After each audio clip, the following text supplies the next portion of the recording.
په هیواد کې د هوایي چلند لارښود چوپړتیا وړاندې کولو لپاره هڅې د ترانسپورت او هوایي چلند وزارت وايي دغه وزارت په روان کال کې د هیواد د هوایي چلند برخې ښه والي په موخه 15 لوی پروژې پلي کړي دي.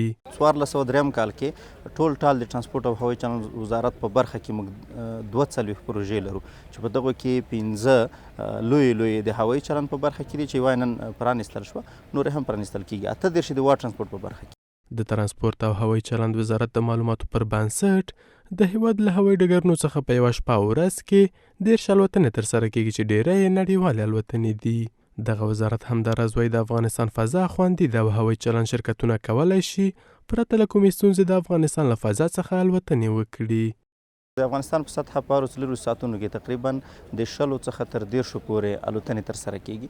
په دغه کې ډیری بهرنۍ الوتنې دي، محلي الوتنې هم پکې شته چې د لویو ښارونو ترمنځ لکه کابل، کندهار، هرات، مزار شریف او خوست ترمنځ کیږي. د دې ترڅنګ ډیری الوتنې بهرنۍ الوتنې دي چې د افغانستان څخه ګاونډیو او د سیمو هیوادونو ته ترسره کیږي. په دې منځ کې یو شمېر اقتصادي کارپوهان د هوایي چلند برخه کې د لا ډېرې پانګونې غوښتونکي دي او هغه د هیواد اقتصادي ودې لپاره مهم بولي. مهیا ساختن فضای حمل و نقل برای سایر کشورها که از فضای افغانستان عبور و مرور کنه تیاراتشان میتواند در روی عایدات افغانستان یک تأثیری بسزایی را بگذاره و از طرف دیگر این سکتور میتواند فرصت‌های شغلی زیادی را ایجاد کنه. له دې سره د ترانسپورت او هوایي چلند وزارت چارواکي وايي دغه وزارت هڅه کوي د هیواد هوایي ډګرونه ډېر پراخ کړي.